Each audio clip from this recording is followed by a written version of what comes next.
Good morning. सकाळी सकाळी मी निघाले होते ताईच्या गावाला जायला. मी आज सडनली प्लॅन बनवला. खूप दिवसापासून इच्छा होती माझी कुठेतरी जायची, पण नेमकं कुठे जायचं मी ते ठरवलं नाही. पण आज सडनली मी प्लॅन बनवला आणि निघाली माझ्या ताईच्या गावाला जायला. मला दादानी बसस्टँडवरती सोडून दिलं, पण बसस्टँडवरती एकही बस नसल्यामुळे मला ट्रॅव्हल्सच पकडावी लागली.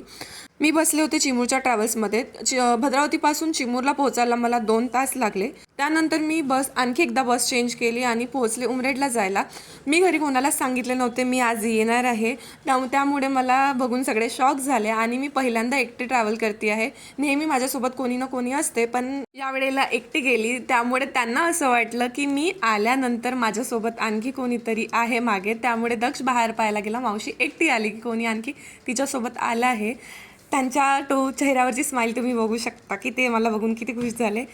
म्हणून मी कोणाला सांगितलं नव्हतं. मला तेच खुशी त्यांच्या चेहऱ्यावरती पाहायची होती. सायंकाळ झाली होती. मी निघाले होते बॅडमिंटन खेळायला. दक्ष मित्रांना जसं माहीत झालं की मी आली आहे, तर त्यांनी त्या दिवशी प्लॅन बनवला की उद्या कुठेतरी मावशीला घेऊन जायचं आहे. ते तुम्हाला नेक्स्ट व्हिडिओमध्ये माहीत पडेल.